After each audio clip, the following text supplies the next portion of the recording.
Hello दोस्तों, आज की इस वीडियो के दौरान हम बात करने वाले हैं वारी एनर्जीज लिमिटेड के बारे में।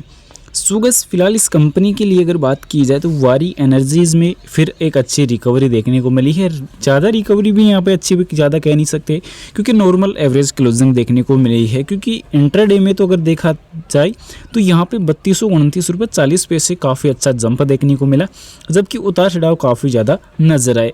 अब इस कंपनी में अगर देखा जाए तो काफ़ी ज़्यादा चर्चा में आज के सेशन में रहा है। साथ ही साथ भारतीय बाज़ारों की भी अगर बात की जाए तो भारतीय बाज़ार भी क्लोजिंग के वक्त यहाँ पे जो है एवरेज पे ही क्लोजिंग देखने को नज़र आए हैं। पर ये कंपनी काफ़ी ज़्यादा चर्चा में देखने को मिली है, जबकि कंपनी को लास्ट टाइम एक अच्छा ऑर्डर भी मिला था। उसके बावजूद भी अगर देखा जाए तो क्लोजिंग के आते आते अगर देखा जाए तो एवरेज गिरावट के आसपास ही क्लोजिंग इसकी देखने को नजर आई है। तो इन सब चीज़ों के पीछे की वजह क्या रहने वाली है वो डिस्कस करने वाले हैं। पर इससे पहले बता दूं, बाय सेल के लिए कोई भी रिकमेंडेशन सजेशन नहीं रहने वाली, जानकारी ओनली एजुकेशनल पर्पज़ के लिए रहेगी। सबसे पहले अभी कंपनी का अगर व्यू अगर देखा जाए तो कंपनी का कुछ व्यू जो रहेगा वो काफ़ी इंपॉर्टेंट है, क्योंकि लास्ट पिछले 5 सेशन का अगर एवरेज अगर व्यू देखते हैं तो यहाँ पे हाईएस्ट तो पिछले 5 सेशन में देखने को मिलता है 3318 रुपये। उसके बाद क्रेज काफ़ी बड़ा रहा, जो यहाँ पे 3151 रुपये से भी नीचे आपको देखने को नजर आएगा 3150 तक के। अब यहाँ पे 1 मंथ में अगर देखते हैं तो फिर यहाँ पे आपको जो है एवरेज गिरावट से बढ़कर यहाँ पे 7.5% की टोटल गिरावट नजर आएगी। इनकी काफ़ी बड़ा क्रेज नजर आएगा। अब यहाँ पे अगर देखा जाए कंपनी की वॉल्यूम से रिलेटेड अगर हम डिस्कशन यहाँ पे अगर करते हैं तो वॉल्यूम काफ़ी बड़ी रहेगी। तो दोस्तों, आज के सेशन में भी काफ़ी ज़्यादा उतार चढ़ाव वॉल्यूम पे आपको देखने को मिलेगी, पर टोटल वॉल्यूम अगर देखते हैं तो 5,04,000 की वॉल्यूम रहेगी, जिसकी ट्रेड वैल्यू 160 करोड़ की रहेगी। और अभी के टाइम कंपनी का मार्केट कैप वापस इंप्रूव होता हुआ नजर आया, क्योंकि लास्ट टाइम 89,000 करोड़ के एवरेज पर ऑलरेडी जा चुका था, पर वापस ऑलरेडी काफ़ी अच्छा इंप्रूव हुआ है। इसके अलावा आज के सेशन के डिलीवरी से रिलेटेड अगर बात की जाए तो 26.69% की डिलीवरी आपको देखने को नजर आएगी, जबकि यहाँ पे कंपनी का 52 वीक हाई अगर देखते हैं तो 12 सितंबर 2025 को नजर आया था 3865 रुपये, जबकि लो वीक की अगर बात की जाए तो 1863 रुपये 7 अप्रैल 2025 को। यहाँ पे यहाँ पे व्यू अगर देखते हैं कंपनी का तो वो काफ़ी एवरेज अच्छा देखने को मिलता है। बट यहाँ पे अभी कंपनी की जो खबरों को लेकर हम बात कर रहे थे, क्योंकि कल ही अपडेट ऑलरेडी देखने को मिल रहा था कि 140 मेगावाट सौर मॉड्यूल ऑर्डर हासिल करने के बाद वारी फोकस में देखने को मिल रहा है। और आज भी अगर देखते हैं खबरें तो इसी बेसिस पर काफ़ी इंपॉर्टेंट निकल के आई, क्योंकि यहाँ पे 1 दिसंबर को ध्यान केंद्रित होने की संभावना है, क्योंकि कंपनी ने घोषणा की कि उसे 140 मेगावाट सौर मॉड्यूल की आपूर्ति के लिए एक नया घरेलू ऑर्डर मिला। इसी के बाद कंपनी काफ़ी ज़्यादा फोकस में रही है। अगर खबरें काफ़ी अगर देखते हैं तो कंपनी की ज़्यादातर काफ़ी इसी बेसिस पर देखने को मिली।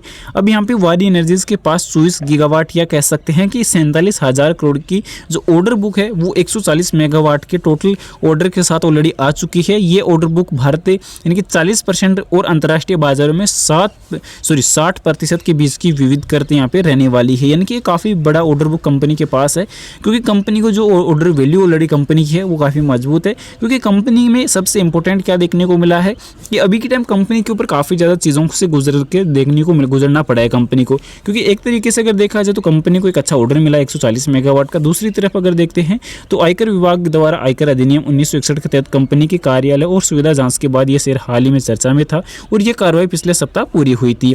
क्योंकि इसी अपडेट के बाद आयकर विभाग के यहाँ पे अपडेट के बाद यहाँ पे काफ़ी बड़ी क्रेज का भी सामना करना पड़ा था। उसके पहले अगर देखा जाए तो अमेरिकी जांच एजेंसी का यहाँ पे एलिगेशन देखने को मिला था कि कंपनी ने टैक्स चोरी करने की वजह से कंपनी के ऊपर काफ़ी बड़े एलिगेशन लगाए थे, जिसमें बताया था कि कंपनी टैक्स चोरी कर रही है। इसके लिए अगर देखा जाए तो चाइना से कंपनी जो सोलर पैनल है वो यहाँ पे डायरेक्ट अमेरिका में एक्सपोर्ट करती है, और उस पर अपनी बेजिंग या कह सकते हैं कि अपनी लेबलिंग लगा के यहाँ पे जो है मार्केट में बेच रही है। तो उसका यहाँ पे कंपनी के ऊपर एलिगेशन था। उसके बाद भी क्रेज काफ़ी बड़ी देखने को मिली थी। उसके बाद आयकर विभाग की अपडेट देखने को मिली, पर कुछ टाइम बाद वापस यहाँ पे एक बड़े सुधार देखने को मिले थे।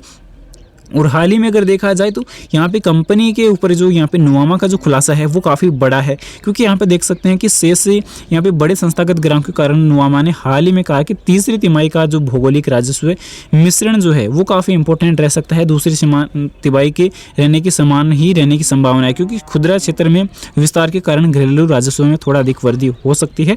वर्तमान में बैलेंस शीट पर लगभग 3200 करोड़ के अग्रिम बकाया है, और वित्तीय वर्ष 26 के लिए वारी एनर्जी के प्रबंधन ने 5500 करोड़ से लेकर 6000 करोड़ रुपए के अनुमान की यहाँ पे पुष्टि की है। और उस निर्यात मिश्रण के कारण यह माल जो है ढुलाई का और शुल्क से जो SGSDA का जो हिस्सा है उसमें दूसरी तिमाही में बढ़ गए थे। तो इसी के बदौलत यहाँ पे नोवामा का जो काफ़ी बड़ा ऐलान है वो यहाँ पे देखने को मिला है, क्योंकि शुल्क का जो बोझ है वो ग्राहकों पर डाला जाएगा और चरणबद्ध समस्या के रूप में देखा जा रहा है। तो यहाँ पे कंपनी को उम्मीद है कि अन्य व्यय प्रतिशत 6 से लेकर यहाँ पे 6.5% की सामान्य सीमा पर वापस आ जाएगा। और इस बीच वारी एनर्जीज अगले 24 महीनों के लिए 25,000 करोड़ रुपए की पूंजीगत व्यय योजना की घोषणा की है, जो हाल ही के रणनीतिक अधिग्रहणों की लागत से अलग रहने वाला है। क्योंकि नोवामा ने कहा कि खर्च चरणबद्ध तरीके से किया गया है और वित्त वर्ष 26 के शेष 2 तिमाही में कुल 10 से 15% खर्च होने की संभावना है, जो वित्त वर्ष 27 में 50% खर्च होने की संभावना है। तो शेष राशि वित्त वर्ष 28 में खर्च की जाएगी, क्योंकि अभी जो घोषित पूंजीगत व्यय का जो पूरा लाभ है वो वित्त वर्ष 18 में मिलने की संभावनाएं ज़्यादा रहने वाली है। यानी कि रिटर्न इसकी जो उम्मीदों पर अगर देखा जाए तो वो काफ़ी लंबे टाइम तक यहाँ पे नजर आ सकता है। इसी के अलावा आज जो देखने को मिले इसमें और भी लेंसकार्ट, ग्रो और वारी एनर्जी, MTNL, HG इंफ्रा जैसी कंपनियां काफ़ी ज़्यादा फोकस में रही है।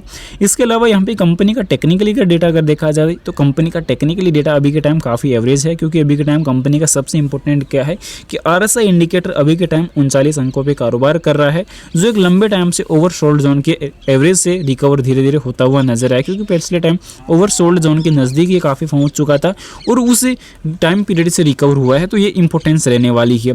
इसके अलावा यहाँ पे कंपनी के SM इंडिकेटर्स में अगर देखते हैं तो SM इंडिकेटर्स का भी अभी काफ़ी ज़्यादा जो रुझान है वो काफ़ी ज़्यादा वीक देखने को मिल रहा है, क्योंकि 50 दिन 20 दिन के मूविंग एवरेज पर अगर देखते हैं तो उनसे नीचे कारोबार करता हुआ नजर आया, जबकि 100 दिन के मूविंग एवरेज से भी ये नीचे कारोबार करता हुआ नजर आया है। तो चीज़ों में काफ़ी बड़े बदलाव की जो संभावनाएं थी उन पर काफ़ी ज़्यादा फोकस देखने को मिला है। प्राइस एंड परफॉर्मेंस में अगर देखा जाए तो यानी कि वॉल्यूम में अगर देखा जाए तो यहाँ पे सबसे पहले क्या देखने को मिल रहा है कि वॉल्यूम 6 लाख की रही है, लास्ट टाइम जो देखने को मिली थी 7 लाख की। तो एवरेज वॉल्यूम काफ़ी ज़्यादा डिफरेंस देखने को मिला है। तो आने वाले जो नंबर्स हैं उनका जो प्रॉफिट है वो एवरेज ही देखने को मिल सकता है, जहाँ पे नोवामा के रिपोर्ट्स के मुताबिक तो चीज़ों में जो बदलाव है वो काफ़ी बड़ी तरीके से जा सकते हैं। और यहाँ पे कंपनी के ऊपर अगर देखा जाए तो क्वार्टरली में ग्रोथ जो है वो काफ़ी बेहतरीन भी रही है, क्योंकि नेट प्रॉफिट लास्ट रिजल्ट में 878 करोड़ रहा है, जबकि कंपनी की बैलेंस शीट में भी काफ़ी बड़े बदलाव नजर आए, जिसमें कंपनी ने यहाँ पे जो है ऋण लेने का काम किया है 2941 करोड़ का टोटल कंपनी के ऊपर ऋण हो चुका है, कर्ज हो चुका है। पर कंपनी मार्केट कैप के टैक्स को मैनेज करने के लिए इस प्रकार का जो ऋण है वो यहाँ पे लेती हुई नजर आई है, क्योंकि बाकी कंपनी का मार्केट कैप एवरेज यहाँ पे अगर अभी के टाइम जो देखने को मिल रहा है वो 91,000 करोड़ का देखने को मिल रहा है। तो ये मार्केट कैप अपने आप में कंपनी की मार्केट लीडरशिप मैनेजमेंट में यहाँ पे कैटेगरी में अगर देखा जाए तो नंबर 1 को यहाँ पे प्रेजेंट करता है। तो इसी की बदौलत कंपनी की जो ग्रोथ है वो काफ़ी बेहतरीन भी नजर आई है। पर आने वाले रिजल्ट्स में भी कंपनी क्या डिविडेंड बोनस वगैरह यहाँ पे कंटिन्यूसली रखती है या नहीं, क्योंकि अभी लास्ट टाइम ही कंपनी ने डिविडेंड भी दिया था एक अच्छी ग्रोथ के तौर पे, और उसी के बदौलत कंपनी के बजट की भी उम्मीदें जो है Q3 के बाद आपको देखने को मिल सकती है। फिलहाल बता दूं बाय सेल के लिए कोई रिकमेंडेशन सजेशन नहीं रहेगी, जानकारी ओनली एजुकेशनल पर्पज के लिए रहेगी। इन्वेस्टमेंट करने से पहले अपने फाइनेंशियल एडवाइजर की सलाह जरूर से ले या खुद की रिसर्च जरूर से कर ले। वीडियो पसंद आए तो लाइक और चैनल को सब्सक्राइब जरूर से करें। Thanks for watching this my video. Vande Mataram.